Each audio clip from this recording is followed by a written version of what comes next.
नाशिक महाराष्ट्रातील एक शांत आणि प्रगतिशील शहर, पण गेल्या काही दिवसात इथे उघडकीस आलेल्या एका प्रकरणाने संपूर्ण राज्याला हादरवून सोडलं आहे. कॉर्पोरेट ऑफिस, मोठ्या पगाराच्या नोकऱ्या आणि त्याआड चालत होतं काहीतरी वेगळंच. हा फक्त छळाचा प्रकार नाही, तर यामागे अजून काही मोठं, खोल आणि धक्कादायक सत्य दडलेलं आहे का? आज आपण नाशिकमधील या संपूर्ण प्रकरणाचा सुरुवातीपासून शेवटपर्यंत सखोल उलगडा करणार आहोत. नमस्कार, मी श्याम कडव आणि आपण बघत आहात युनिफॉर्म.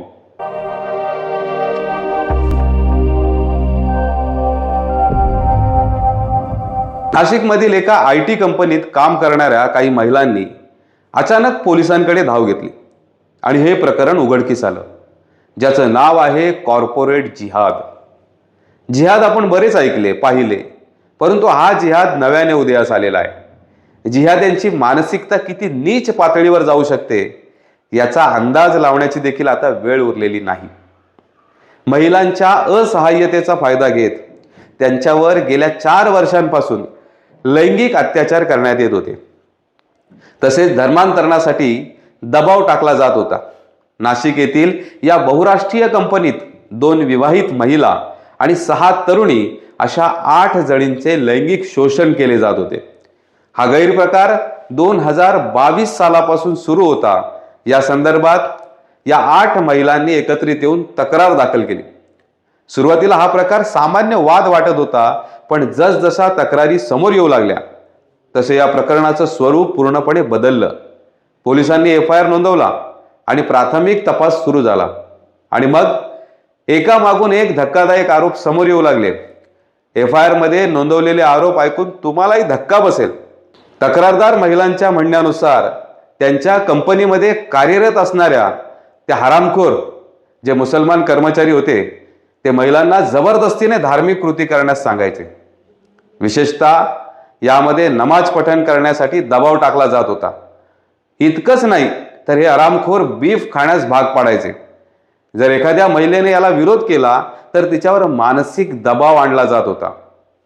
नोकरी गमावण्याची भीती सतत दाखवली जात होती. काही प्रकरणांमध्ये तर लैंगिक छळ, ब्लॅकमेलिंगचेही गंभीर आरोप समोर आले आहेत. आणि या सगळ्यात धक्कादायक म्हणजे हा प्रकार 1-2 वेळा नव्हे, तर मागील 4 वर्षांपासून सुरू असल्याचा दावा तक्रारदारांनी केलेला आहे. या IT कंपनीत घडलेल्या प्रकरणाविरोधात जे 6 गुन्हे दाखल झालेत ते प्रचंड धक्कादायक आहे. गुन्हा 1 मध्ये जुलै 2022 ते फेब्रुवारी 2026 दरम्यान दानिश शेख, तौसिफ अख्तार, निदा खाननं कर्मचारी महिलेच्या धार्मिक भावना दुखावल्या. तौसिफने धमकावून शारीरिक संबंध ठेवले, तर इतरांनी ऑफिस लॉबीमध्ये विनयभंग केला.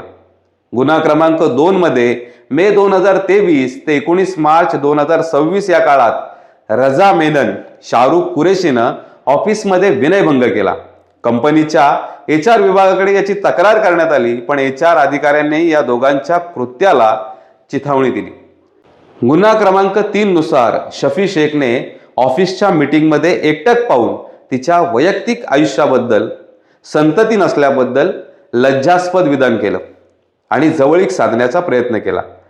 गुन्हा क्रमांक 4 मध्ये म्हटलंय, मे ते डिसेंबर 2025 मध्ये तौसिफने तरुणीच्या तिच्या खासगी आयुष्याबद्दल लज्जास्पद गोष्टी विचारल्या आणि इतर युवतींना धर्माबाबत बोलून त्यांच्या धार्मिक भावना दुखावल्या.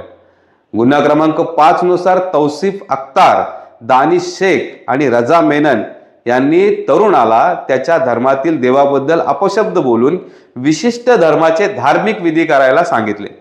जबरदस्तीनं मांसाहार करायला लावला.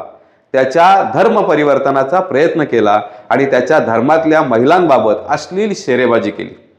गुन्हा क्रमांक 6 नुसार आसिफ अन्सारी आणि शफी शेख यांनी युवतीचा विनयभंग केला. या कॉर्पोरेट जिहाद प्रकरणात पीडित महिलांची संख्या मोठी असल्याचा संशय आहे. त्यामुळे तक्रार करण्यासाठी 112 हा फोन नंबर जारी करण्यात आला आहे. तक्रारदाराची ओळख गोपनीय ठेवली जाणार असल्याची माहिती देखील पोलिसांनी दिली आहे. आता भाग राहतो तो म्हणजे पोलीस तपास आणि कारवाईचा. पण यामध्ये महाराष्ट्र पोलिसांचे, विशेषतः नाशिक पोलिसांचे अभिनंदनच केले पाहिजे. हे प्रकरण समोर येताच पोलिसांनी तातडीने कारवाई केली. या प्रकरणी नाशिक येथील मुंबई नाका पोलीस ठाण्यात गुन्हा दाखल झाला आहे. गुन्हा दाखल झाल्यानंतर तपास जसजसा पुढे सरकत आहे तसतसे काही महत्त्वाचे मुद्दे समोर येत आहेत. यामध्ये कंपनीतील काही वरिष्ठ अधिकारी संशयाच्या भोवऱ्यात सापडले जाणार आहेत. HR विभागाची भूमिकाही तपासाच्या कक्षेत आहेत. तसेच डिजिटल पुरावे जसे की चॅट्स, ईमेल, कॉल रेकॉर्ड्स यांची बारकाईने तपासणी देखील सुरू आहे. हा मुद्दा केवळ त्या कंपनी पुरता मर्यादित नसून हा हिंदू धर्मियांवर घातलेला घाला आहे. हा महिलांच्या सुरक्षिततेचा प्रश्न आहेच, पण महिलांच्या आडून हिंदू धर्माला कमकुवत करण्याचा डाव आहे. जिहादी मानसिकता ही कोणत्या थराला जाऊ शकते याचा प्रत्यय समाजात प्रत्येक ठिकाणी आपल्याला येऊ लागलाय. त्यामुळे आपण सजग आणि जागरूक राहणं तितकंच महत्त्वाचं आहे. सर्व धर्म समभाव नावाची जी अफूची गोळी आपल्याला अनेक वर्षांपासून दिली जात आहे, ती गोळी आता थुंकून आता धर्माभिमानी हिंदू म्हणून एकत्र येऊन जगण्याची गरज आहे. बघा, विचार करा, कारण आपणच आपल्या पुढच्या पिढ्यांचे संरक्षक आहोत. श्रीकृष्णाने जरी महाभारतात आपल्याला वचन दिले असले की जेव्हा जेव्हा धर्माला ग्लानी येईल तेव्हा तेव्हा मी नवनवीन रूपात अवतार घेईन, पण त्या कृष्णाला आता आपल्या अंतरी जागृत करण्याची वेळ आली आहे. पुढचा काळ संघर्षाचा आहे. त्यामुळे अशी जिहादी पिळावळ आपल्या आजूबाजूला असल्यास तितकंच सतर्क राहणं आवश्यक आहे.